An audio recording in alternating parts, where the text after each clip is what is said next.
College of Arts and Letters. And today we have an incredible panel. I'm so fortunate, and you are so fortunate, to be in the presence of two really incredible artists and makers and creatives in the entertainment business. First and foremost, I would be nothing, we wouldn't be here without the support of our local art directors guild, the local 800, our College of Arts and Letters, and of course the University Student Union. So props to them for making all of this possible. And yeah, hey, snacks, we'll do snacks. That's great, I love that. That way we don't look at the thunderous applause. We'll leave that to these two. Without further ado, I do want to introduce our speakers for today on this topic of visual development and storytelling. And we're going to focus a lot on animation and film for today, and how do we create worlds, how do we tell stories, and how do we present ideas and concepts visually in motion, which is super cool, and is, let's face it, it's some of our favorite media today. It takes place, especially mine, in animation and film. So we have two speakers. I'm going to introduce both of them very briefly, and then as they get up to speak and show you sort of what they do and talk about their work, we'll get a little bit more knowledgeable about them. But we have Barry J. Kelly here, and we have Jane Wu here, and I cannot begin to tell you how thrilled I am to have be seated here. I'm super lucky to be sandwiched. Barry's going to start us off. Barry comes to us from Titmouse Inc., which is an animation studio local to LA. Barry's credits include Star Trek Lower Decks, in which he is the director. And if you're not watching that show, if you don't Paramount Plus, it's totally worth it. Super cool. And it has also been a part of Star Wars Galaxy of Adventures, the Venture Bros, Moon City, Metro City, lots of cities, Motor City, that's it. Yeah. And a bunch of other properties in different roles, right, as director, editor, etc. So Barry's going to start us off with his conversation on visual development and storytelling from the animation perspective, and then we'll transition over to Jane Wu later. We'll have a panel sort of discussion between the three of us, and then we're going to open it up for questions. So please, during the time, pay attention, write down some thoughts or things that you're interested in exploring further, and then bring those questions to the Q&A at the end of the session. Sound good? We're going to be here for about an hour and a half. So without further ado, and I'm Barry, if you don't mind, take it away. Thank you. Yeah, let's give Barry a round of applause. That's for the talk. Hello, like Zachary said, I work at Titmouse Animation, and we do all sorts of things. 2D, 3D animation, we make kid shows, adult shows. We kind of got started doing Adult Swim stuff. I don't know, is this even working? Oh, hey.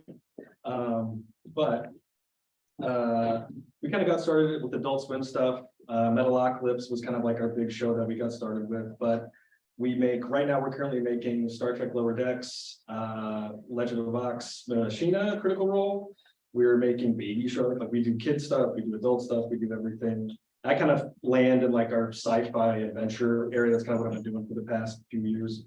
And what I want to talk about is VizDev for animation, and VizDev, how it approaches like a bid. Like sometimes we're, competing with other studios. For instance, with Star Wars Galaxy Adventures, was like a bid for Lucasfilm, and it became a project. And then I'll talk about how like once you kind of get the proof of concept, how you apply that to like production, like when we actually have to make the stuff. We wrote some checks, and maybe hopefully we can cash them when we actually say we can do this stuff. But starting off, so Lucasfilm came to us.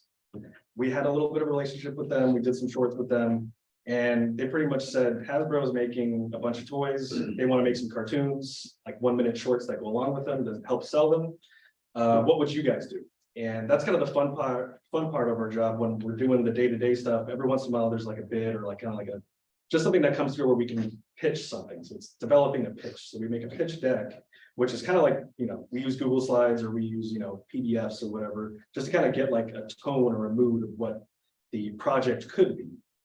And myself and a few other artists, we start diving into just tone and mood. And this is from a friend of mine named Owen, and he did these like rough looks, and it's cool. It's really cool. We're trying to capture, Star Wars for like new people. I know it's like, how doesn't someone not know Star Wars? But it is actually, not everybody knows it. And sometimes people are maybe don't want to show the movies just yet. And they maybe want to show like their kids, like Luke's a good guy, Darth Vader's a bad guy, like 1 minute shorts that just kind of like explain what this character is in a very simple way, with like, trying to launch pad people into watching the movies and stuff like that. But starting off, we kind of just do rough sketches. We're just trying to explore. We did this loop that's kind of like in various states, across the trilogy. I did these like explorations. So what we do at Titmouse, typically our in-house pipeline is Flash. I call it Flash. It's now called Adobe Animate, but that's old now. But if I say Flash, that's what I'm talking about. But I don't like drawing in Flash. I like animating it, but I don't like drawing it. So I wanted to create a style that maybe doesn't have lines and it's more painterly. And I talked to my friend Jake Wyatt, who's an amazing artist, and he came up with these sketches of Luke and different states of Luke, Vader, and it's a lot of silhouette, tone, base driven. But this particular image here nailed it. It's Luke. It's like trying to capture, like, when we watch Star Wars, it's kind of like a nostalgic feeling, and I'm like, what's a good nostalgic feeling? And when he showed you this drawing of Luke with the lightsaber, like blowing his hair back, it's like that's kind of like how you feel as a kid when you probably discover a lightsaber for the first time. You're like, I want one of those. Holy crap! What is that? And that was kind of like our launching point. Like that, Lucasfilm saw that and they're like, yeah, we like that. Go ahead and work with it. We still don't have the job yet. It's more like, we like where you're going. Here's some notes. Here's what we think, and then come back to us in 2 weeks with a more refined, idea. So starting from that, Luke Wyatt or Jake Wyatt's art is a little bit adult, and since these are just trying to sell toys, be more for kids, we kind of streamlined it. And I pretty much went for what is my Saturday morning cartoon version of Star Wars that I would have wanted. And I don't even know if Saturday morning cartoon, if that term applies anymore. Everyone watches everything on YouTube now, so maybe I'm making myself feel old saying that, but that's what I was going for. So I made that, we did that style frame that you just saw, and I started making just animatics, like what's the feel that I want. And this is totally a Saturday morning cartoon, next week on Star Wars, Galaxy Adventures or whatever. But it wasn't enough. And we have this style, and I'm like, how does this look like when it's moving? I'm kind of saying this lineless, painterly feel, very silhouette driven. And I said, screw it, I'm just going to animate like 20 seconds of it, try to show what Luke would look like up close, and then maybe when he's far away, and see if that sells it, because not everybody knows how it looks. And this is what I made for that. It's just a quick, there's actually sound to it, but this is a GIF. But I kind of botched the pitch when we came the next time around, but luckily I had this to save my butt when we got to the end, because I kind of stumbled around. I didn't explain it very well, but luckily I had this, and this got us the job. And from then we had to make 35 shorts, 1 minute long each. We used like real audio of the movies and stuff. And it was really fun. We got to just play around with the original characters of Star Wars. And that got us that job. And where that kind of leads me now is like that was just biz dev for a single project, or just to get the concept right. But now, once we're actually making the stuff, there's some different variables that happen. When I say I put here board ready designs, like what happens on a show like Star Trek Lower Decks? It came on the Lower Decks a little bit later. The style was already figured out, and I was just an episodic director. I directed the first episode, but the way animation works is, there's a few episodic directors that take over a few episodes a season, and then there's one overall supervising director. I became the supervising director, but this first season, it wasn't exactly on board with the beginning process. It's already got an established look. And when we're trying to figure out characters, like I'll start with characters and I'll kind of move into environments. we're having, as a supervising director, I'm trying to make enough designs that are the board artists can start on. When board artists come onto a show, we have a script, and there's 4 board artists in a team, all might be varying skill levels. Some can draw really well, spaceships really well, some can draw characters really well, some can, do comedy or do action. So you're kind of like juggling all these people, and you're not really sure who's going to hit what well. So you just kind of want to make things and set them up for success. So when it comes to characters, it took me a long time to learn that silhouette is very important. Never really got it until like you have to do stuff really fast, and silhouettes gets you so far with very little. I'll move on. Let me switch gears here to a different photo that I have. My Storyboard Pro isn't working, so I have these images here. Let me see. Previews fine. Okay. Full screen this.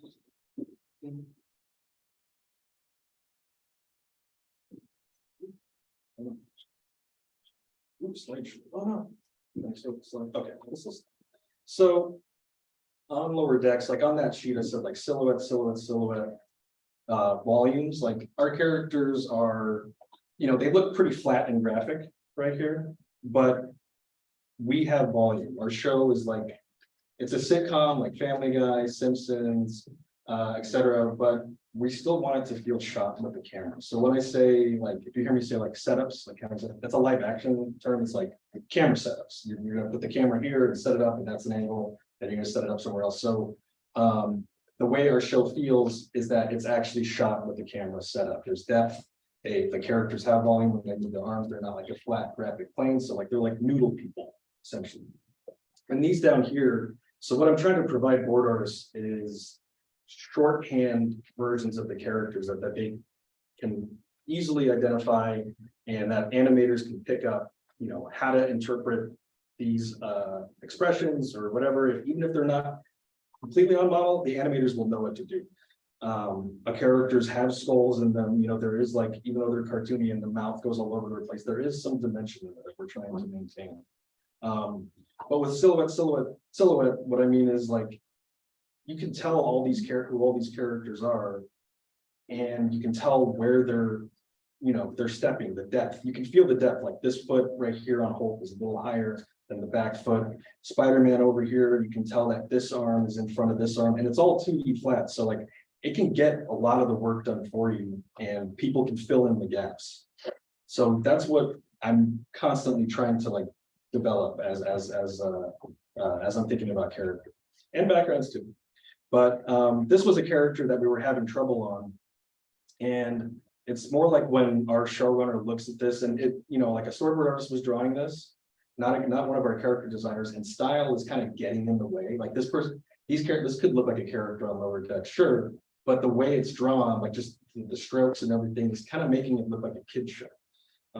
So we refined it, and this is a character. It's it's like a parody of Predator. Like it's like, it shows up, it has a helmet, it has like an ugly face. The face needs to open up and have like a tongue thing. It needs to do like a bunch of things at once. So, but how is the board artist supposed to know where to go with that? They might all draw it differently. They might, one board artist might draw, one way in their section, and another board artist might draw it differently in another section. So we're trying to set them up to be consistent between each other. And then we kind of finally nailed it. Like we kind of figured out the mass of this guy, the volumes of this guy. This was my drawing of like me coming up with the suit.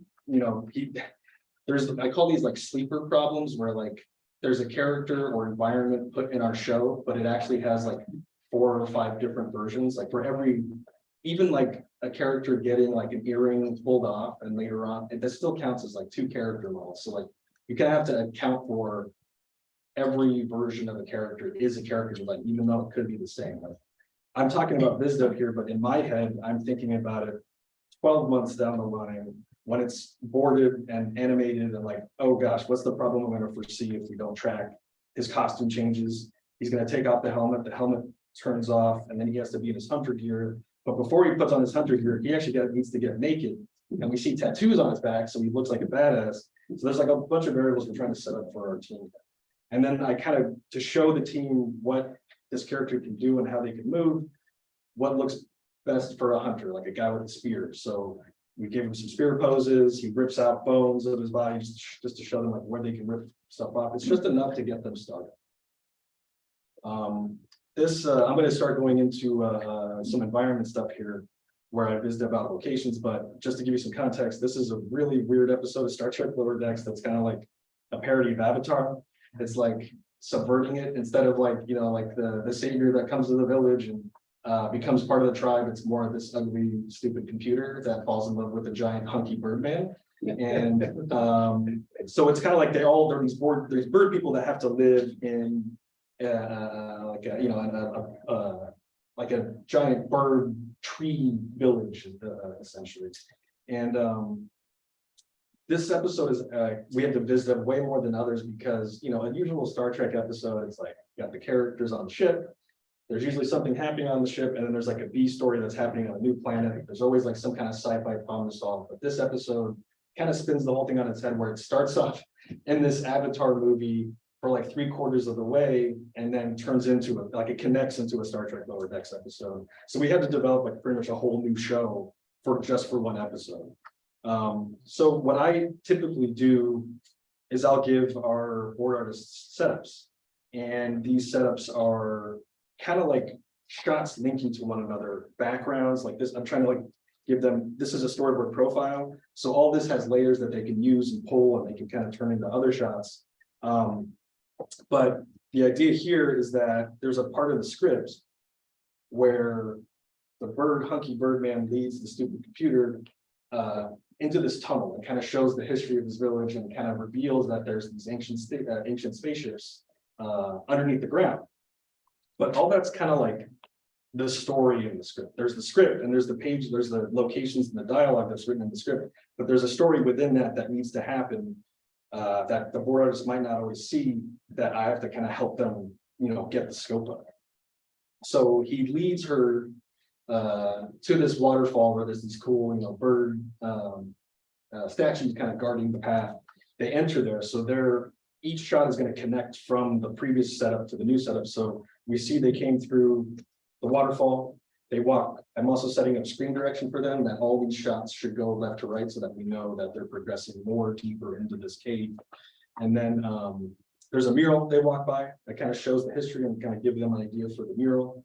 And then here's the reverse, so that they were walking left to right, and then they exit. So I give the board artists an entrance and an exit, and then from there, they know the geography of the scene. They can shoot around there. I'll know exactly where they're at. They can have the characters interact and walk around and stuff like that. And then eventually they land themselves into this airship hangar that's been underground for the whole time.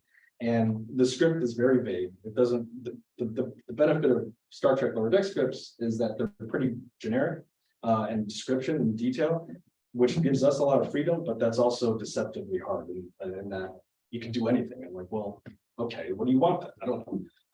So then and now it comes down to pitching again, where I'm like, okay, here's what I think this should look like. We should see a bunch of small ships. We need a small ship later to interact. And then we need this big ship that's going to rise up later because bad guys come and steal all this stuff. But it should feel like a man-made cave, like maybe it was a hangar, so it's a cave, and then we put some structure up in here just to suggest that there was some man-made, alien-made architecture that's in that. These are the actual shots from the show, and it pretty much ended up, you know, even though the angles are slightly different, you know exactly what I set up for them, and you can see that they took it from there. As the episode moves on, there's a wedding between the hunky birdman and the robot, so I'm setting up for the village stop for them. It's kind of like this you know, there's like little huts connected to each other. There's lots of railways and walkways, and the scene expands way beyond this in the show. But bad guys come in, and now I'm setting up for where the bad guys. Here's where the bad guys need to be. Here's where our good guys need to be. You can go from there. And the reason why I'm doing that is like sometimes writers or even boarders, maybe just it's something simple as like a character needs to walk in and turn on a light switch or something. Well, the light switch isn't anywhere near the door. They have to walk in and cross, turn on the light switch. Sometimes that happens in live action where they write something, and you're like, the set doesn't look like that. You can't do that. what are we supposed to do? So we have to change it or, adjust it to make it consistent. So here I'm telling the board is, if you put all the characters here, everybody else will know where the characters are going to be at for their scenes, and you can go from there. Here's reverse angle for the bad guys looking at the good guys looking at the bad guys. And then eventually the bad guys go back into their ship and start taking, they use the tractor beam to pull up everything. And this is to try to give our board artists, like, we need to have bird people flying around, we need to have trees flying up, we need to have huts tearing apart, the ship getting pulled up. And this bad guy ship has a little bit of like a shuttle. We've never had this design before. We don't always have time for our designers to do it.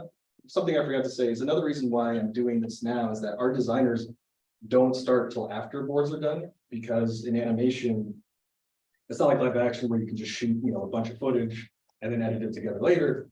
You actually have to figure it out first. And our designers, we kind of like, don't want to, we can't just animate more footage than we're allowed to. We have to be pretty precise with it. So when we're doing a board and we're building an animatic, we try to have design built off like a more established animatic so that they aren't like, we don't want to design something and then cut it, which happens all the time. But we want to avoid that as much as possible. So I'm trying to set them up with rough designs so that it's not as damaging later if we have to cut. So this just tells them this is the shuttle, it needs to pop out the bottom of the ship. And then later on it gets crashed, and I'm telling them here's where it crashes later. When you see the episode of there's cool shots of them flying around, whatever, this is just enough info for them to get started. Then the bad guys steal a rogue ship. You can see, like, I'm using photos for this stuff. Like this isn't stuff that's supposed to be like, in the show or in production at all. So it's like I'm using anything I can to kind of photo bash or just get an idea across. But this is the ship. This is where the village was. This is their crash ship that blew it up. This is a bridge for that little ship so that they know where to shoot our bad guys in here. Then a big ship rises up and eventually goes off to fight the other ship. But they have a few variations on this for our showrunners to look at.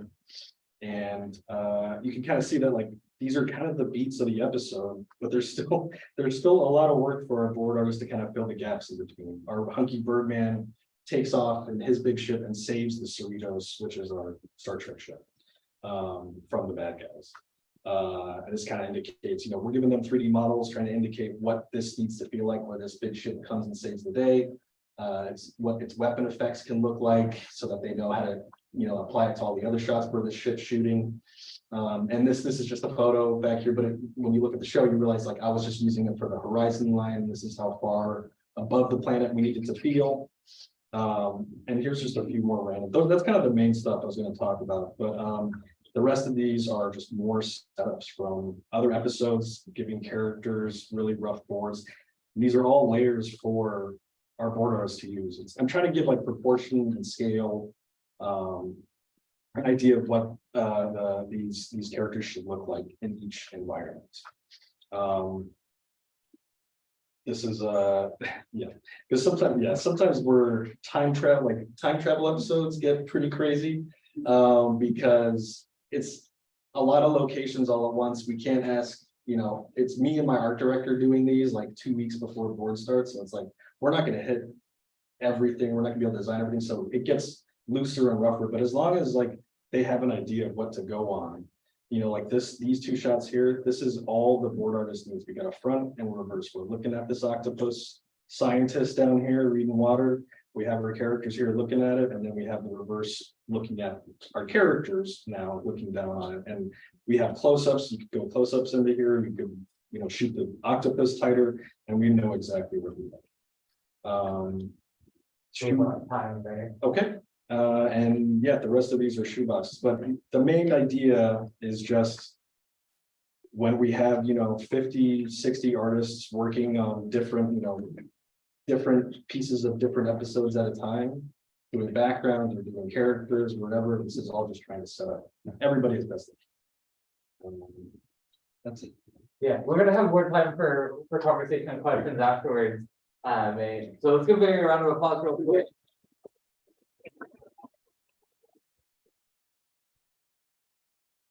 It's really interesting to see, because I've seen every single of this. So, like, I know exactly where the shots are going.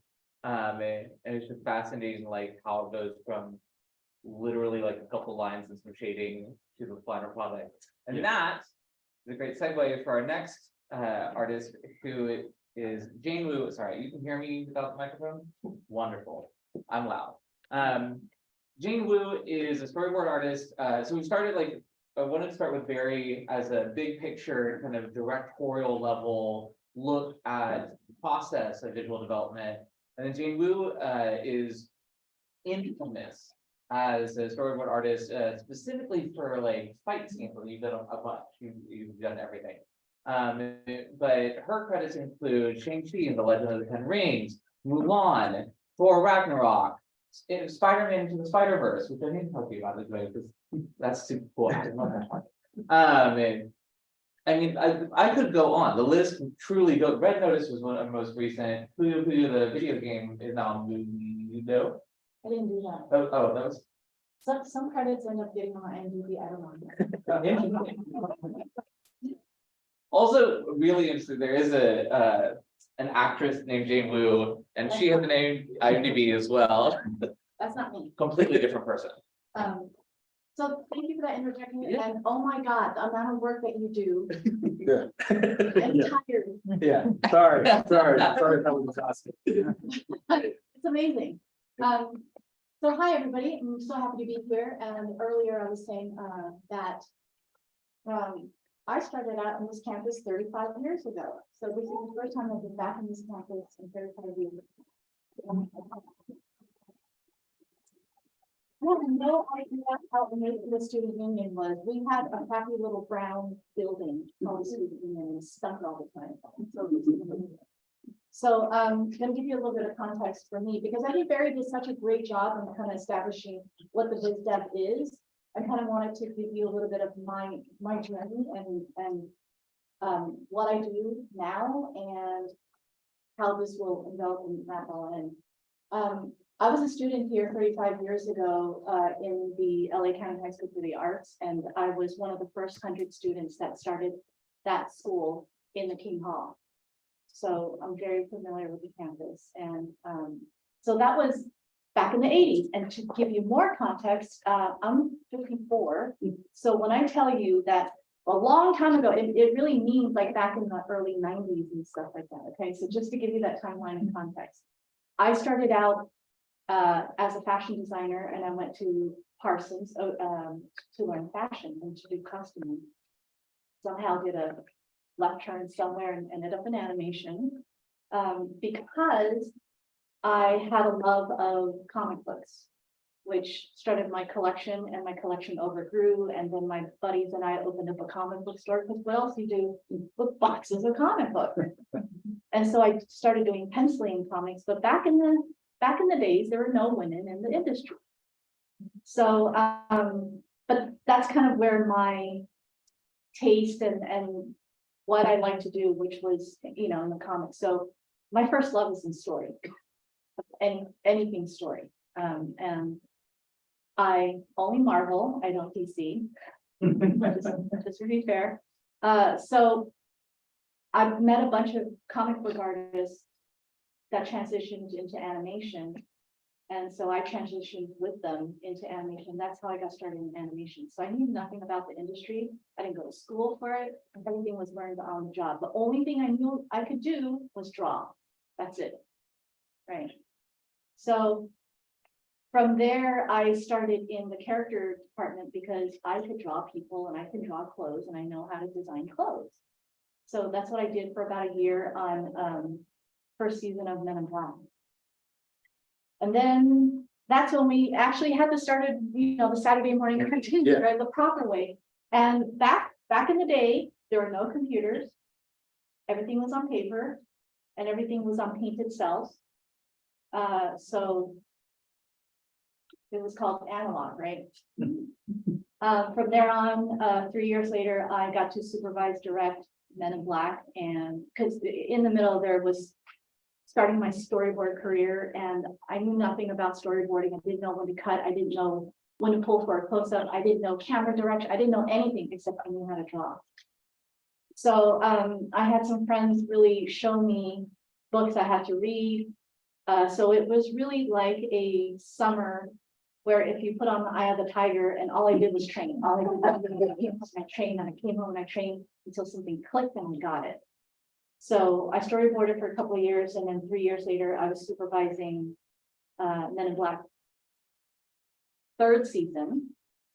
And then I got to supervise and direct Jackie Chan first season, and that was quite fun. And that's because, you know, I have a martial arts background and I wanted to do something martial arts, and I also wanted to represent my culture. So that was really fun to do. And from there on, I went to Disney and I got into the Mulan team because I went to the meeting and I said, I am Mulan. I don't know what to tell you. So then I got on the project. So from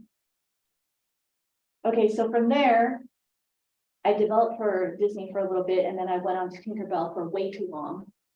I helped design some of the girls there, and I also helped design some of the visual looks and stuff like that.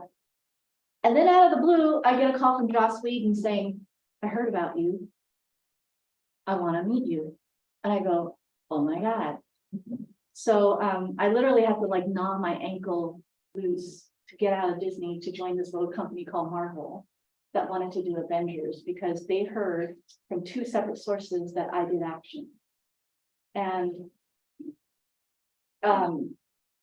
action is something I love, that I innately love to do and I know how to do.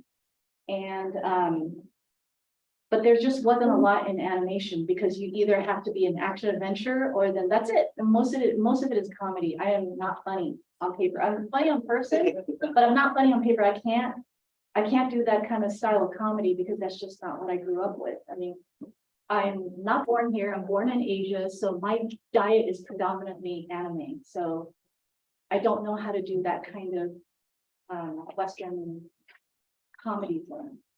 I think I like watching it because I love Trolls, but I just can't, I don't have that kind of thought process. So I knew I had to go into live action, and there was my break, and I left and I never turned back. And so I ended up making 9 movies with Marvel.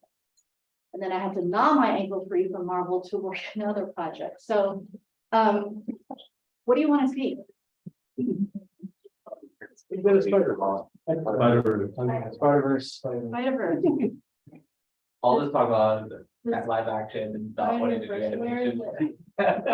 Right here, Jonathan. Attack of the House. Okay, can you click on that? You got it. Thank you. Whatever you need. Because I'm old, that's why my credit is really long and I have all these movies on my credit. Okay. But so this was in the beginning when we sort of had a script, and of course, you know, the scene changed quite a bit, but it still had the idea of the computer being thrown around like a hot potato kind of thing. You know, I ask stupid questions like, how did Kingpin get in the house? So you're gonna have annoying questions like that, right? So right now I'm supervising, directing a show on Netflix called Blue Eye Samurai. It's going to turn animation upside down. Because what I did was I left animation for a long time, for about 13 years into live action after I got into Marvel. And it was a good fit for me until Netflix called me back, and I couldn't say no to this project. So I infused a lot of live action sensibility to this animation project that I'm doing. It will be out in, I think, November of this year. But I'm also helping out on House of Dragon right now. So I got to fly to London to help on that. It's not up there on my credit yet. But yeah, I've been able to work on Game of Thrones and everything.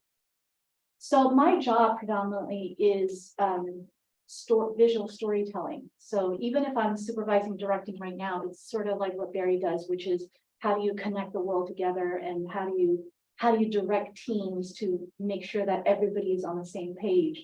Because once you let it go, it's like herding kittens and it's hard to call back. But most of it is understanding story. So if you're developing for a background, how does that background service the story? If you're developing character, how does that character service the story? If you're doing storyboards, how does the storyboard in that angle, in that shot that you're developing, or that you're designing, how does that service the story? Which means you have to read the script about 200 times and understand it and understand what the scene's about. And if you don't, then you ask the director, what is the scene about? You end up feeling like a really bad actor going, what is my emotional motivation? But it's always understanding character motivation. Okay. So, needless to say, even in live action, we don't get scripts. A lot of times in Marvel, it's just, so we have this fight idea. But because if you're strong with story, then you know how to ask the right questions and you know how to do the setup, because you know that every scene has a beginning, middle, end. You know that every scene is a question or answer to something, and so forth and so forth, right? So for those of us who are more veterans at story, they tend to just throw us into the pit and go, well, we have these 3 ideas, go, you know? Those are not fun. So a lot of times, like what also Barry says, if a gag or if a design of the action works, what they'll do is they'll go backwards and design whatever that aspect that you made up, right? So in the story department, it gets a little bit difficult because you're the first person ever to see that sequence. You're the production designer, you're the lighting, you're the costume designer, you're the everything first, and you're also the editor. So in storyboards, you have to sort of kind of be a master of trades, a jack of all trades, sort of, and understand a little bit of everything in order to make that storyboard work.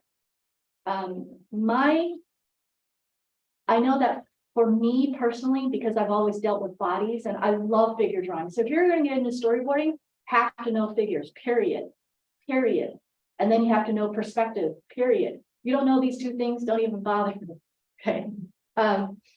Or get good at it. But I knew that my weakness was definitely in sets, because I never dealt with that very much. So it took me a lot of years to understand how to include a set, how to draw a 3-point perspective, because oh my God, that'll give you such a headache.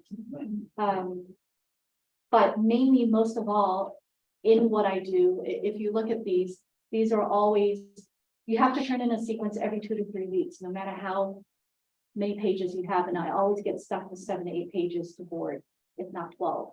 And it still has to be turned in 2 weeks. So then you have to figure out, okay, well, what are the main pieces that I need to pitch to the director? Because in live action, what happens is once this is done, let's just say this is live action, they budget everything from your storyboard. Okay, so it's extremely important to planning and budgeting. And when this gets approved, let's say like 3 weeks before you shoot, we have this big thing called roundtable where this will play, and every single department will start going, we got that set, yeah, we're doing this, yeah, we're doing this. So every single department checks in while the storyboard is playing.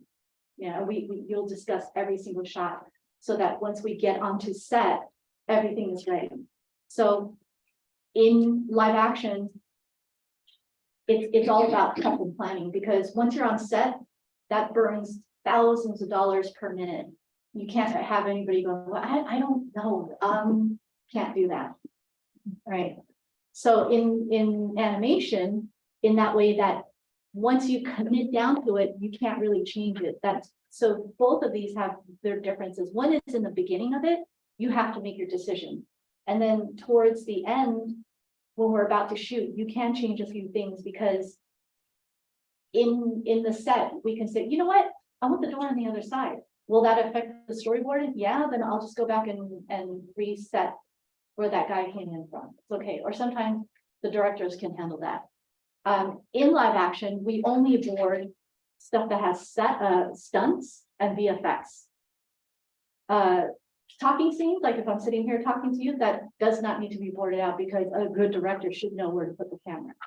Okay, but unlike in animation, you have to board out everything, because that's the information for your animators to be able to animate. Right? Your storyboard artists in animation are actually your actors, are your first actors. So it's really important to understand, you know, when to turn the head, when to crook the eyebrows and things like that, to give the animators cue on what to do. But in live action, it's a little bit different. You have actors, and in fact, you try to make the face as vague as possible because the actors don't like you doing their jobs. Right, so you just in the storyboard want to show what the camera is doing and what the action is doing. Right. But in storyboard process and live action, also in animation, I would think is it's all about schedule. Are you hitting your schedule? Can you hit your deadlines? So everything has to be fast, fast, fast. So if you look at these boards that's popping by you, and kind of like what Barry says, your silhouette is very important because that's going to get you to what you need quickest. Because I don't need to draw that belt buckle. I don't need to draw the little beads in the hair. I don't need to draw the braid. That's not important. What's more important is where is the head facing? Where is the foot contacting the floor? What is the perspective? Where is the camera? Right. So in a nutshell, that is sort of storyboarding for visual development as the differences between animation and live action. Right. So a lot of times I am on set in case the director has any questions. Most of the time I'm on set trying to protect my storyboards because what they'll do is they'll print it out in big, huge foam core. And then once the shot is done, I get to go and mark that one. It's very satisfying. So that's how, also the storyboard is set out there so that the ADs, the assistant directors know how to set up the day for the shoot, right? So it's a lot of moving parts in any of these departments, but it's interesting. I feel like because I spent just as amount, the time I spent in animation is almost the amount of time I spent in live action, so I feel bilingual. You know, and it's great. So with my show Blue Eye Samurai, that's what I'm trying to do is just kind of make that show feel a little bit more bilingual. And I'm sorry, I can't bring it and show you because we're still working on it and I would get sued. So that's it. And you've got 7 more minutes of time if you want to talk about any particular projects or talk through a process. Then you Oh can- yeah, the process is good. I'd like, so my process, this is my process. I didn't go to school for any of this stuff. And I do, you know, I do envy you guys that have a really good stepping point of, oh, I know how to do this. I came into this industry not learning anything. So everything I'm telling you is only my process, okay? Which is my first day with a meeting, I try to ask the director and the producer everything I can. One question is, how long do you want the sequence to be? And this is live action, okay? I also know by experience, depending on where it is in the script, Act 1, Act 2, Act 3, I'll have an idea how long it's going to be. Based on the pages, I also have an idea, but I need to ask the director, how soon do you want to get out of the scene? He'll go, no, 3 minutes. I'll go, okay, I know what I need to do. And then by experience, depending on Act 1, 2, or 3, I kind of know how much money they want to spend on it. So then I'll know how wide to pull the camera or what kind of cameras to include. Because if you're asking for a huge techno crane to come on set, that's 2 hours of setup, that's thousands of dollars of rental. And then is that worth it for this sequence? You know, so I'll know things like that because, you know, I'm on set a lot. But my first day is just sitting with it and pulling anything I need to storyboard that sequence because I'm on the movie so early. We don't know what the character looks like. We don't know what the set looks like. You know, if the character has to be in a car, I'll just say, what kind of car do you want to go? I don't know. I just anything. How about a Mustang? Great, Mustang. So I'll go look at it. So I just pull things that I think I need and images that I think that could help me in terms of setting all this up. And then what I do is I reread the script several times and I start jotting down questions that I would have, right? If there are no scripts, what I start doing is I start writing down beats that I need. I will always, and then the next meeting is I will email the director saying, these are the beats I'm going to draw, approved? Question mark. Because once you start going and you got to change, it's really painful, especially without a script. So I need I want the director and producers to know what directions I'm going to. Once that's approved, pretty much by the 3rd day, I'll pretty much by the third day, I'll start drawing, right? But what I'm drawing is I'm doing thumbnails on a notebook. Each movie, each project that I get will always have a separate notebook on its own. That includes all my thumbnails, that includes all my questions, and everything is that. So I'm not going, where was that piece of paper that I wrote? You know, it's all about organization because you have very, very little time. Once I'll only give myself a day to thumbnail everything out. And once I thumbnail, and it doesn't have to be every shot, it's just an idea of where the master camera is set up and things like that. Then I'll start storyboarding it out on computer. And that's usually by third, fourth day. So I have like a little bit more than a week, because usually at Marvel, in live action, what they don't tell you is nobody ever gives you a deadline, but there is an unset deadline of 2 weeks. You got to check in every 2 weeks. Right, so no matter how big the sequence is, I gotta go from beginning to end, and so the live action turnaround is much faster than storyboard, right? So The scout, it's like, yeah, so this was a huge process of its own. I had no script, I had no set, but being born in Asia, I've seen this all the time, so I know what this is. I know how to storyboard this, right? So they gave me this. A lot of these are exploratory gag ideas that I had to come up with. So, you know, the Aquafina leaning out into the pole because I know bamboo flexes. So that's what I wanted to do. I thought that would be kind of fun. That was not in the script. A lot of things in here. And also in Game of Thrones, that polar bear fight was just the polar bear attacked, and that was it. So that whole thing was I came up with that little storyline with the direction. So every 2 weeks I had to check in, and I had to incrementally be further and further on ahead. That's why the drawings look like that, because that's all I have to do.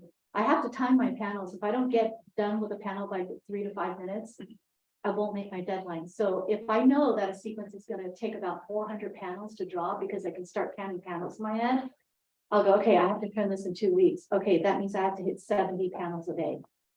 Okay, if I hit 70 panels a day and I have 8 hours, what is that per panel?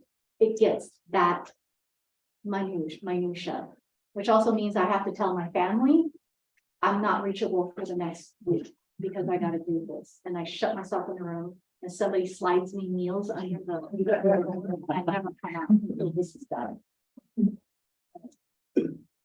So, yeah.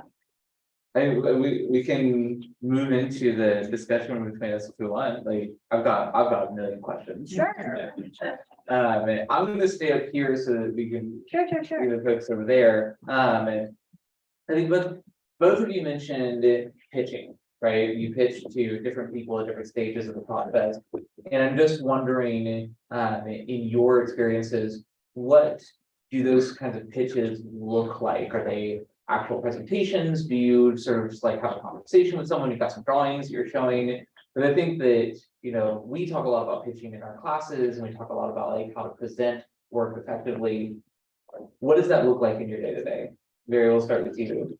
I mean, the pitch we did for the Star Wars thing, that's a good example of like a pitch for a bid. Like it's like, you know, that's a company coming to you and they're going to multiple people and they come and sit in a room and you kind of present to them. And we make a pitch deck, which has like, there's a lot more to that pitch deck, which had like, here's what we like. And it's like, we just pulled a bunch of stills from like, you know, other animated programs, other, you know, movies and stuff like that. And we're like, this is the stuff we like. And we kind of like walk them through, you know, like the stuff we like, here's what we think it should be.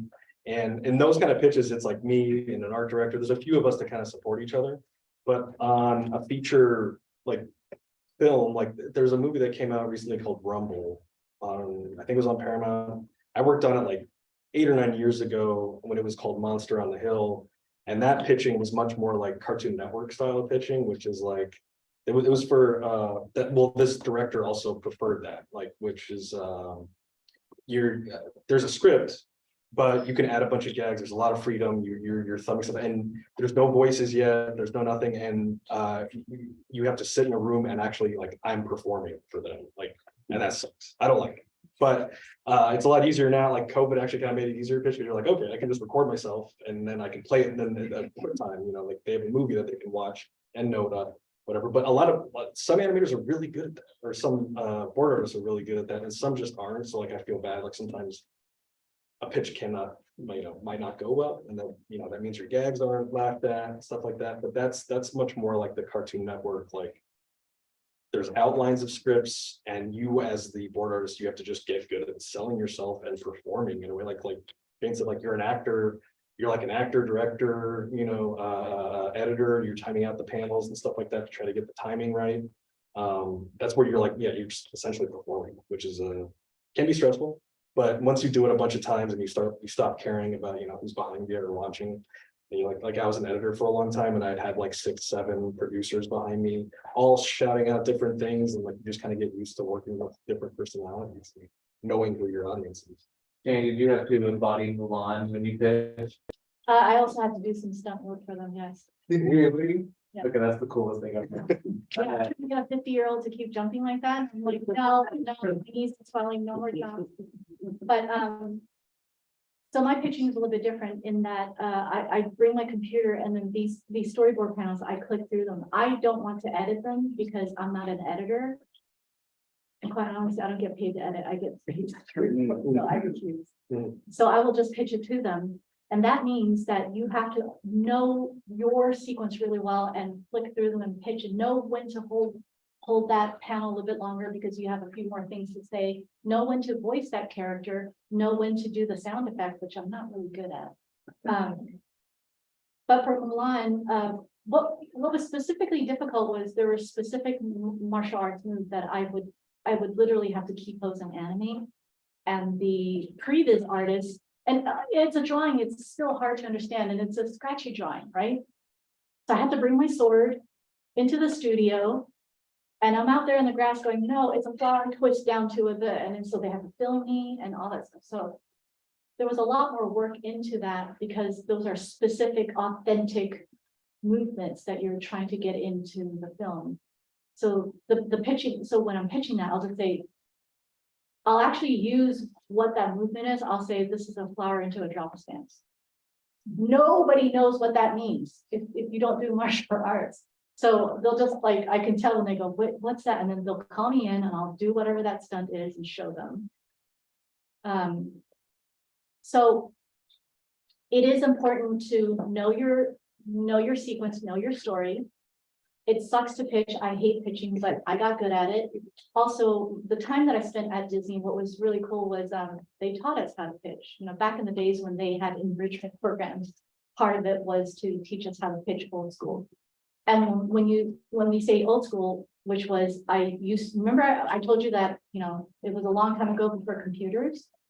I would draw on little pieces of paper and pin it out into huge boards. And then you would have to have like people roll it in, and then I would have to pitch out the boards, and they would teach you how to stand in front of the boards that you have to block because you don't want people to go further than that. And you have to know where the panels are because you can't pitch with your back to everybody. You have to pitch like this. Sometimes, yes, I'm on the right one, So I think that was good for me. I'm glad that I had that experience of pitching like that, because it made the online pitching and the Zoom pitching and all this computerized stuff much easier. Right. I want to point out, what other business do you get to bring your sword to work? Very on your presentation, there was something I saw that I thought was really interesting. You had one of your slides titled "Style, Energy, Motion," and I feel like in both of the examples that we've seen from both of y'all, style was how do you incorporate like the style of the movie that's not or animation, it's not even like fully developed yet. You had to write an avatar entire world kind of style.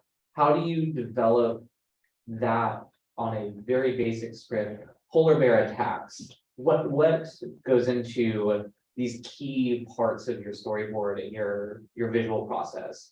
How do you grasp that concept and make a decision to move forward? I mean, like you said, like that it's seen a line that says polar bear attacks, okay, where there's a beginning, middle, and end of that sequence. So what do you need to make that interesting or exciting? And when you're pitching something it kind of just comes down to like, well, what do I want to see? Like this, Right. like what? Like, there's nobody else in the room. There's nobody, like, you don't have any guidance really except for those lines, and maybe they don't want to think for you either because they're paying you to do it. So it comes down to like, okay, well, what do I want to see? It might be wrong. Like they might not like it, but that's the risk that you're doing. So you just kind of like, once you make a decision or once you kind of find something that you like, you just got to stick with it. And for something like the Avatar episode, the Hunky Birdman episode, I mean, there's that story in Avatar is trite, right? Like it's been done over and over and over again. So we had a wealth of just, you have John Carter, you have Dances with Wolves, you have Last Samurai, you have other movies that kind of like have that same structure. And we're like, well, what's our version of this? And we also, with Lower Decks though, we want to make sure that the reference is clear. So like we don't want it to be, it sounds lame, but we don't want it to be too original because we want you to watch the show and be thinking of Avatar when you're watching it so that you know what we're subverting about it. Like, and sadly, because that episode came out 6 months before this new Avatar, the first 10 minutes of the new one, I was laughing my ass off. This is our show. I wonder if people have watched this now and and vice versa. I don't know if I answered it. Was true. Well, style, energy, and emotion. So I mean, you're again like it's so many combat sequences and whatnot, like the whole Yeah. movie. Yeah, we'll talk. That's a good point. So again, I have a background in martial arts and, I trained into old training. I trained in the style of wushu, which is Chinese martial arts. In the style of wushu, you have different styles, right? So different body types do certain styles better. So for instance, if you're doing long fist, you're better taller because there's a lot of jumps in acrobatics. If you're doing southern fists, you're better if you're stoutier and more, broad because it's all about gripping. It's all about very grounded work. So when you get characters, when we did Avengers, so there's my buddy and I who is, he's the supervising director on What If right now. So we both usually tag teamed on a lot of the Marvel stuff. And because we both trained martial arts in the same school together, when we first did Avengers, we went, okay, who's going to do what style? So we decided that Captain America was just going to parkour more. And that, Hulk was just going to smash. And Black Widow was going to do more elegant things like long fist and so forth. So it's comes back to story and character, understanding your story and characters and what's the basic need, right? So that you start understanding that that's who that character is and that's where the movement comes from, right? So in like in Game of Thrones, which was already established, is the difference between how you hold a long double-handed longsword, a medieval longsword is different than how you would wield a katana or a Chinese straight sword. So to get that stance right, to get the fact that that sword is really heavy and you got one swing at it. So how do we then get Jon Snow to be able to be conservative with his swing and be able to know when he's going to strike instead of like strike, strike, strike. And you go, wait, that sword has no weight. Because you try lifting up and you do two strikes, you can't lift it up afterwards. So it's understanding combat and it's understanding a lot of physicality like that. I would definitely say that if you're interested in action, you don't do any kind of sports and you don't do any kind of martial arts, you should probably do that and understand what movement feels like. Because in your storyboards, in your visual development, in anything that goes onto a screen, you're just a vehicle for emotion. It's an emotion delivery system. That's all it is. What does it feel like? At the end of the day, it's all, what does it feel like? I love that. That's a really powerful takeaway. One of the things I hear both of y'all talking about is reference, right? Like for combat, you're pulling a lot from your own traditional sort of martial arts experience, but also expanding on you have a background in fashion, right? And I cannot even tell you the amount of references that go into Star Trek, Lower Decks, to the other Star Trek series, but also to popular culture. How do you, as a creative, stay in touch with all of these different things you're being asked to do? That seems like overwhelming. You panic. I'm never really sure if I am. Yeah, I know. So you're laughing and I'm laughing because Yeah. all I do is panic. Like, sorry, when someone said my cartoons, I'm like, Yeah. but I mean, I think something, I mean, to go with that style, energy, motion comment, it's something that kind of helps you figure out your style too, is how you cheat in your art. Like, I love a lot of comedy anime, and sometimes they literally just slide a character. They don't even animate them. They'll just slide a character right on screen, and the character, and maybe the mouth is blipping and talking, and it's kind of like, that's a style choice, but it's also the way it's moving, and it's the energy and the motion, and it's the timing of something. And like, I guess I'm just a composite of all those references in my head. Like, I don't know, half the things I'm saying, it's like a movie quote, you know, like it's I never know if I'm relevant, and it kind of goes back to like, I'm just trying to do what I think is good, you know, like I have nobody else to rely on except myself, and I'm like, Yeah. You but this is what I think, this is what I want to see, and I hope that's what they want to see. I love what you just said, you have to like it, Yeah, right? When you do your work, right? If you're not interested in it, excited about it, like who's gonna watch that? Yeah. I mean, for me, in developing Blue Eye Samurai, I knew it can't be anime. I knew it can't be Disney, and I knew I had to carve a new genre. And you know, when you start second guessing what other people want, you're never gonna. It's never gonna come out right. So instead of asking outward in, I said, "What do I want to see?" Right. So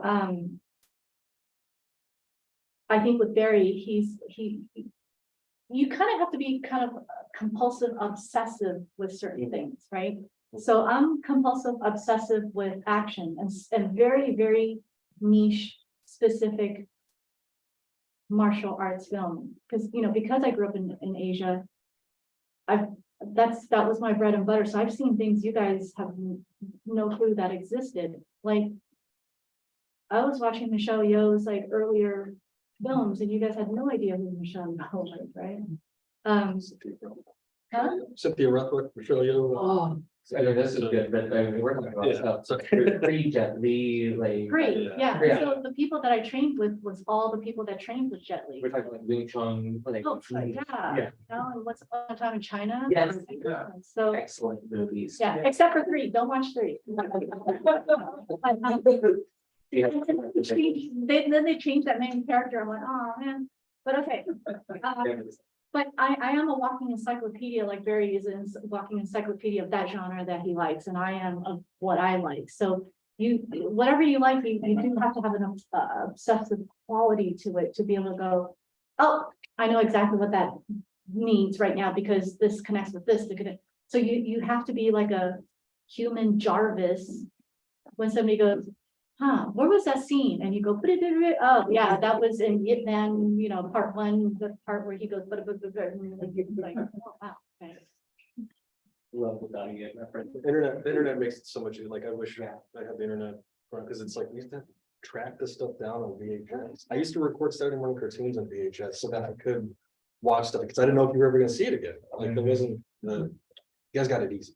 YouTube. I mean, you guys have this now? Oh my God.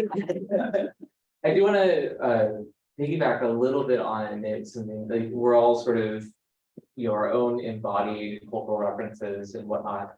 And Jane, when we were prepping for this talk, one of the things you specifically wanted to talk about was like women and diversity in the industry. And I want to talk about the teams that y'all work on. Because I know Star Trek Lower Decks has a wildly diverse team. And I know that you, I mean, obviously Marvel attempting to have good diversity and representation. And what does that add? Why is that a necessity for good creative? Well, so for that question, we have to roll back about 20 years ago when I got started. If you look at any animation team, especially in the story department, there are no women. And I'm always the only girl in the team. And even growing up, I wanted to be a professional baseball player until somebody told me there are no women in the league. And I went, why? That makes no sense. As a child, I was told that being a girl had no value. So then you grow up a tomboy because you reject your gender because you go, oh, so being a girl is weaker. Okay, so I'm going to compete with the boys and I'm going to do everything that the boys do and better. And I did. And so that's why, you know, I ended up going into the comic book route because all my friends collected comic books. They all drew like that. So I started drawing like that. So I did not draw like a girl, though you can't say that nowadays, right?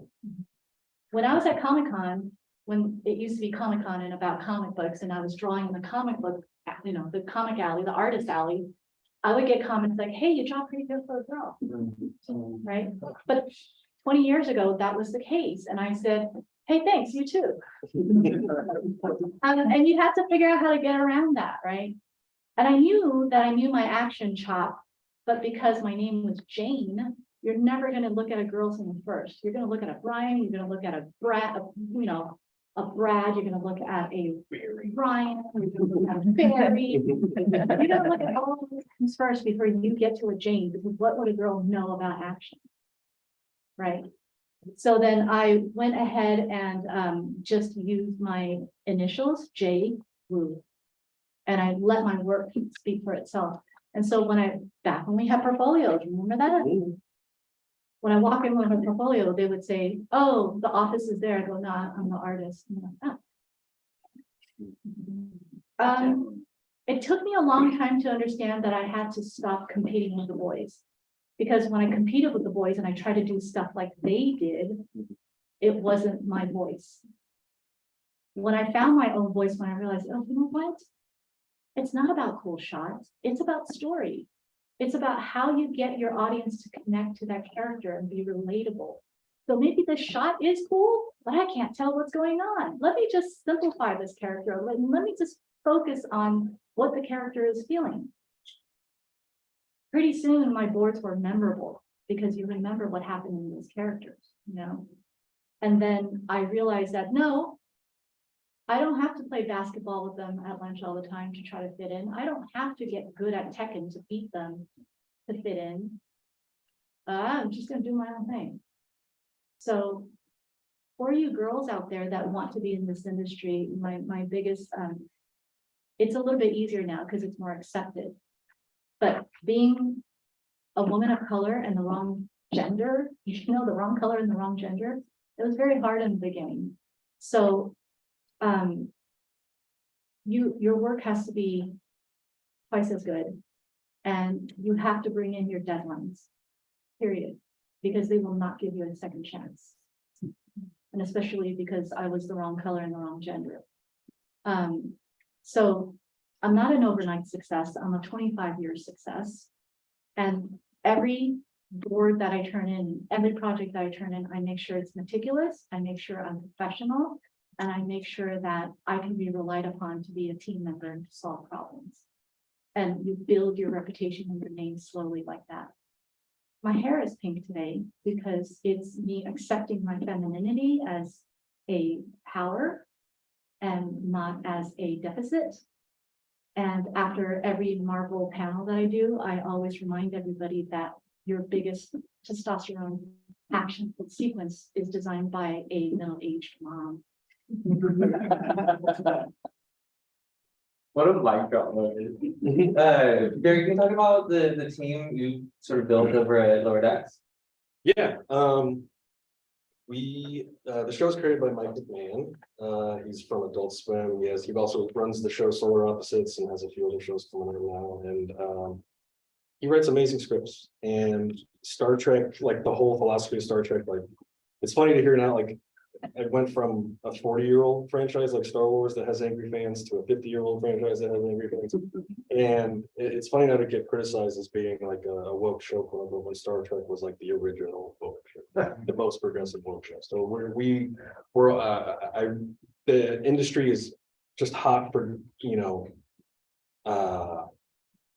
all artists. They want, you know, it's actually because the institutionalized nature of like racism and sexism, I think, in the studio system is because we want supervising directors that are female, we want supervising directors that are black, we want, all races to come on board, and we not, the demand doesn't meet the supply, quote unquote. So we're always trying to, level up everybody and try to get the crew as diverse as we can, because I like having people who aren't fans of Star Trek. Like, if it comes down to like someone who knows the show or doesn't know the show, if you're black, you're white, like it makes the show better, because I'm 50 years, I'm not 50 years old, but like I feel like I'm 50 years deep into knowing what Star Trek is. And it takes people to give, it takes diverse people to give me a new point of view on that things, because I'm on autopilot when I watch a Star Trek episode, and then someone will point out like, why did they do that? And I'm like, I don't know why. You know what? We don't have to do that. Let's change it up. Let's change it. Let's make it different. So it takes just crew that just are good problem solvers. They don't have to be fans. They don't have to be, white cis males. They can be anybody who brings something to the table, and that's all we want. But I'm trying to think. This year we have a lot of new directors. The weird cycle that happens in our show is that it's 10 episodes. Shows used to be like 20, 24 episodes long, so you have a whole year's of work. So it feels like every year we're staffing up new directors. So it's like we're getting a lot of new voices every season, just by the nature of like the cycle that our show gets made. So there's a lot of new names, a lot of new talent every season. Yeah. Awesome. We've got about 20-ish minutes left, and so I want to open it up to you, the audience, peanut gallery, for questions that you have. I love it. Yes, already. So you both spoke of pitching what you like or what you want. And then you said something, Barry, about sometimes they don't like it. When you were talking about having the Star Wars pitch, you said you botched the pitch. And so what I wonder is, when you end up in that scenario, how do you backpedal to recover the pitch after you've pitched something that they don't like? It wasn't that they didn't like it, was that my performance in pitching kind of sucked that day. Like I lost my train of thought and I kind of forgot what I was talking about. And like it was one of these awkward moments where Carrie Beck, who's a Lucasfilm executive, and she's super smart, like way smarter than me. And it's always like I get nervous around her. I think I got nervous and I forgot what I was talking about. And it was kind of like one of those moments where she says, "Can you just show us?" Like she kind of got impatient with me. Yeah, and I was kind of building up to the animated thing, and I was like, "Yeah, sure." And I played it. She's like, "Oh, that's awesome. Just get to that from the get-go." I'm like, I don't know. Like I was trying to build it up for you. Like it wasn't that they didn't really they didn't dislike the word. It was just kind of going poorly, and I was kind of dropping the ball. Sure. It makes sense that the work is what matters. Yeah, I was like, oh, because and also that what happened that day is like I thought my boss was going to pitch. And like I was animating that thing and I was kind of up late and I was kind of tired. And then like he told me, "You're gonna pitch today." I'm like, "What?" And so it was a whole bunch of curveballs that happened. I just kind of botched it. But luckily that saved my butt. What about you, Jay? Do you ever get the no, we don't like this, do it again? Oh, God, that's Yeah. constant, but in pitching, I'm not good at remembering characters' names because I just remember the shape and what it, so on Game of Thrones, I said, okay, I'm one of those people, I don't watch Game of Thrones. I just work on it. And I know characters from Game of Thrones because of, culture. So when I was working on it, I said, okay, so then the Mother Dragon lady, and then, so the guy, the guy with the, the big guy, and so the director goes, "You need to learn their names." And then reading the script, I went, "Who's this character?" And he goes, "That's the dragon." I go, "Oh, they have names." And did you know they all have colors? But yes, it's important to know your details. I was like, and I was really embarrassed. I go, "Hey, you're right. Still don't remember their name. In a pitch, you have to study it, right? Like, so even like when I was working on Tinkerbell, I was like, so then she goes, Rosetta, right? Rosetta says, I'm just drawing though. I don't need. That's why I was explaining, like there's bad guys, there's good guys, like Yeah. I don't, yeah. Bad guy ship, good guy ship. We all give them nicknames, right? Yeah. Yeah, so are there any scenes that you remember, like, reading from the comic books that inspire, like, Oh, all of it, movies? all of it. So I collected Thor. That's the first book I collected, right? I loved Thor. And so I loved that I got to work on Thor. So when we got together on Avengers, and my buddy and I were kind of divvying out scenes for each other, I was, no, I want to do all the Thor scenes.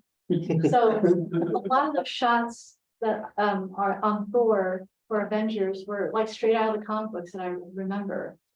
And even some of the ones that that we did that was maybe they're not exactly from the comic book, but it's everything that I read as a kid that made me feel a certain way that I'm trying to translate, you know, in the movie. Yeah, I nerd out every time, like, I see, like, references in the movie and in the comics. That's why we're here. We're all nerds. It's so true. Well, and like that passion is what drives, like, I love the emotion drives the scene.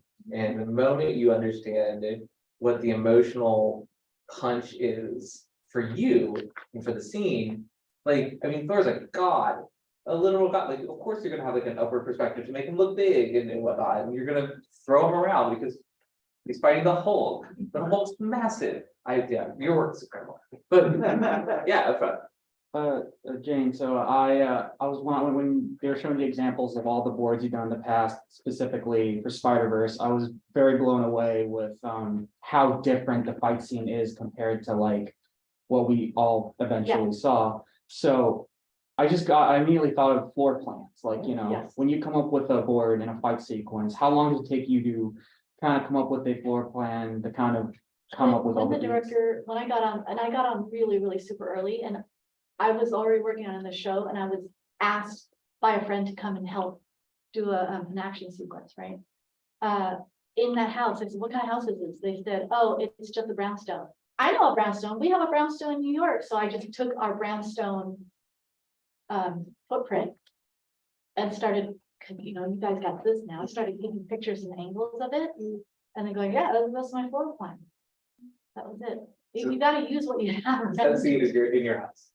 That's cool. Isn't that the designer? Nothing. That's how it. Okay.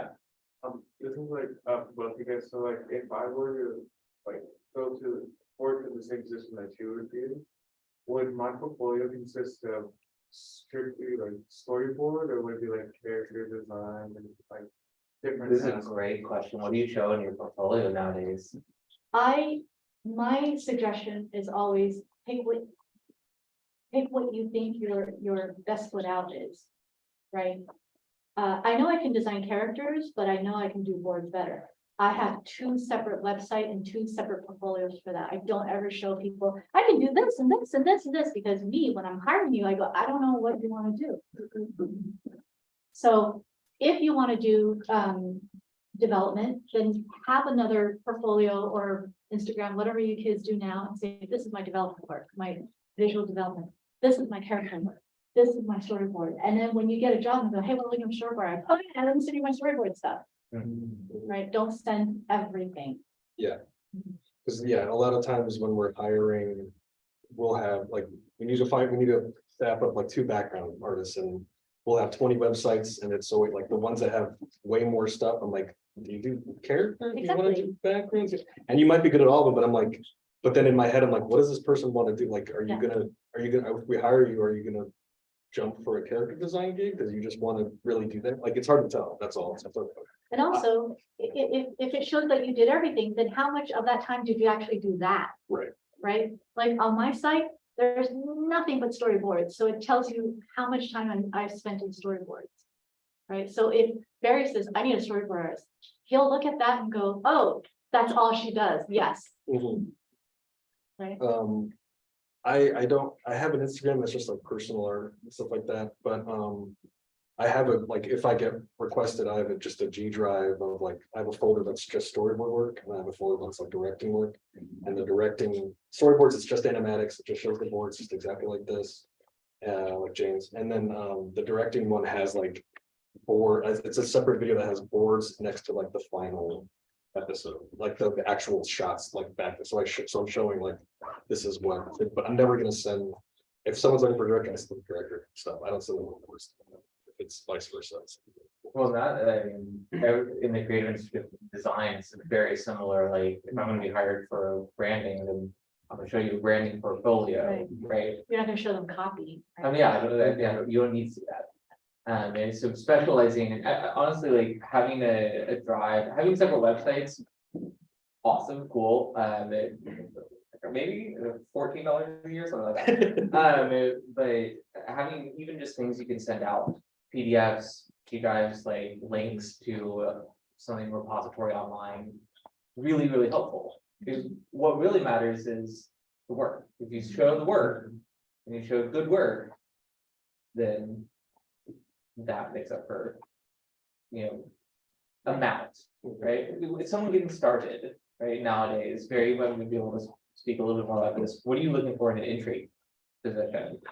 I mean, the interview does solve a lot, because I ask personally, what are you into? Like, what do you want to make? Like are you looking to make sci-fi stuff? Like, what is actually your interest? Because then I can see what you really care about, excel at, and it shows in the work what you like to do. I think generally, like, I like drawing sci-fi action stuff, so like all my work is like sci-fi space marines, because that's what I want to work, it's what I want to make, and that shows to anybody looking for work rate. But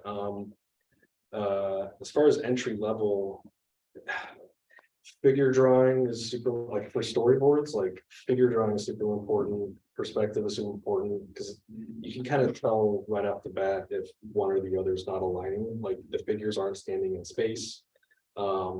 Story is always hard, so I can tell if, like, if the story isn't working, or if but to what Jane said, it's all about being clear. Like when she talks about, like, don't draw the hair, don't draw the details, don't draw, the earrings, stuff like that, because that's you like focused on like trying to be clean, or trying to show detail. Just be clear, focus on being clear first, and like that's universal. Like, be clear in your portfolio, show me what you want to do, and then in your drawings you need to be clear and show me the head is looking this way, the body is facing this way. That's more important than nailing like a likeness or anything like that, like the close-up shots or like whatever. Make sure the figure is clear, your drawing is clear, the silhouette's clear. Be clear, don't worry about it if it looks messy. Like, her boards are rough, but I understand everything that's happening because it's super clear. Yeah, I positioning, and what I noticed in most of yours, whenever you would show like any sort of visual development, like that face expression seemed to be another thing you like keyed into. I could see in James, like the Spiderverse one, there was a moment where there was an animatic where it's just mouth breathing, right? And just that beat, so it's super important. I mean, graphic design, right? Like, it's all about being clear. Like, don't make you think, right? Don't make the person think. So that's just being clear, right? And when you look at anything visually, your brain only has 2 seconds to ingest it. So in 2 seconds, if your brain doesn't know what it's looking at, it won't want to look at it. So you got 2 seconds to say what you want to say, kind of. And I will say, show people stuff, because you can feel people watching behind you. Like, when I used to show people stuff, I'd be nervous and shaking because I'm so focused on what they're thinking that you can feel where the things, like the beats in whatever you're showing them on film, or like, oh, this is too long. This is too long. I can feel you watching. Yeah, like I can how feel media, when they're they stand up, they go, oh, I can feel the energy. It's the same thing when you're pitching. You feel like everybody's like looking at their phone or fidgeting, and they're not like leaning forward and listening. It's like when students show me stuff, I can feel them feeling me watching watching the thing, because like you can tell this is too long, because you can feel me like waiting for the cut to happen or something. So to add what Barry is saying, the way you present yourself, right? Are you using too many verbal crutches, like, and then he goes like, and then like, or are you being clear in what you're saying? Or do you have other verbal crutches like, God, my goodness, that breaks a train of thought. So which means like when you're pitching and when you're gonna go up and you have to rehearse. And so at home, before I pitch, I always grab whoever is there and go, I want to pitch something too. So people who live with me hate when I do that because I ruin all movies for them. You know, so I'll pitch it to them and I go, did you get it? Yeah. Any other questions yet? So, especially for both of you.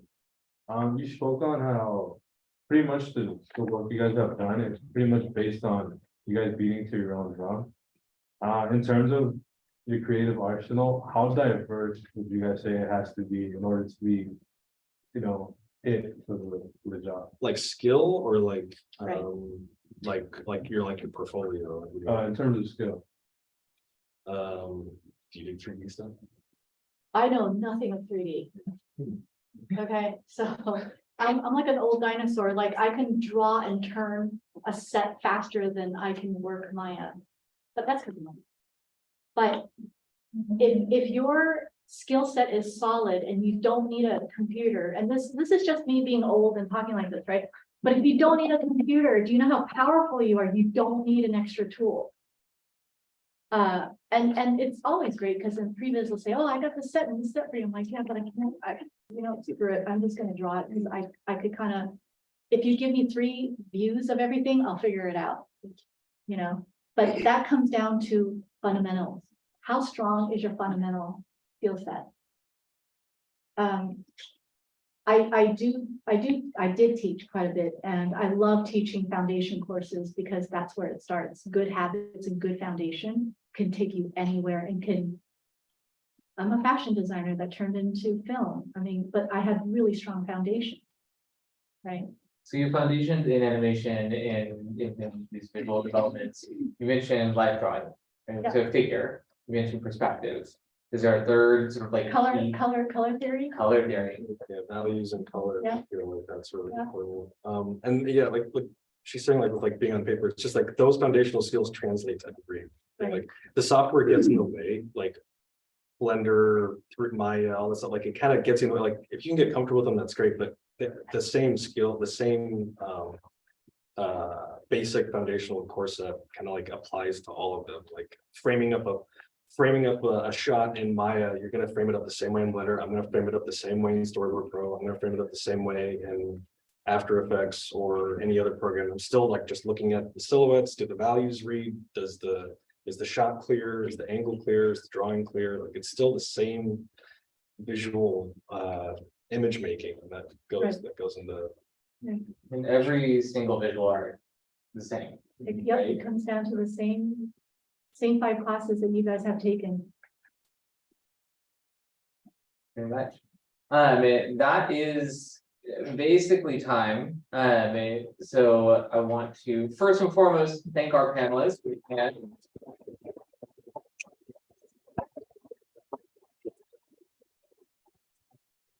And just as a reminder, I put up here, we have some more events coming up in March. We've got a really big exhibition happening in the Left Hand Gallery, or the theater. So please make sure to check that out. We've got some networking events and things where you can meet more amazing people like this, and much more in store. So thank you all so much for coming out. Thank you again to our panelists, and rock on. Have a good one. Thank you. Very so nice to meet you. I'll tell Mulan to sit down.